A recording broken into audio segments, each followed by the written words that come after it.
നമസ്കാരം. റാഫ്റ്റോക്ക് ഫുട്ബോളിലേക്ക് അവർക്കും സ്വന്തം. വീണ്ടും പൊട്ടി സാന്റോസ്.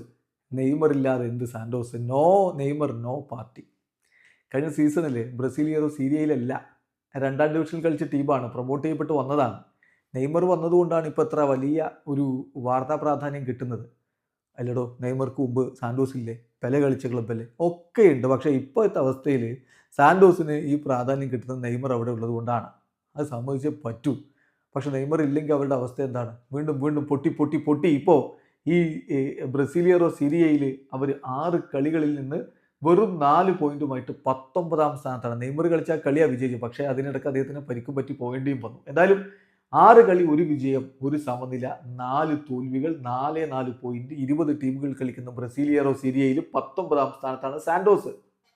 അവരിപ്പോൾ കോച്ചിനെയൊക്കെ പുറത്താക്കിയിട്ടുണ്ട്. കോച്ചിനെ പുറത്താക്കിയിട്ട് ഇന്നിപ്പോൾ സെസാർ സാമ്പായോ, മുൻ ബ്രസീലിയൻ മധ്യനിര താരം സാമ്പായോയെ കോച്ചാക്കിക്കൊണ്ടാണ്, അദ്ദേഹത്തെ ഇൻട്രീം കോച്ചാക്കി വെച്ചുകൊണ്ടാണ് ഈ ഒരു കളി അവർ കളിച്ചത്. എന്നിട്ട് കളിയിൽ ആധിപത്യം ഉണ്ടായിരുന്നു, അവസരങ്ങൾ ഒരുപാടുണ്ടായിരുന്നു. എന്നിട്ടും ബ്രാഗന്റീനയോട് 2-1 തോറ്റു.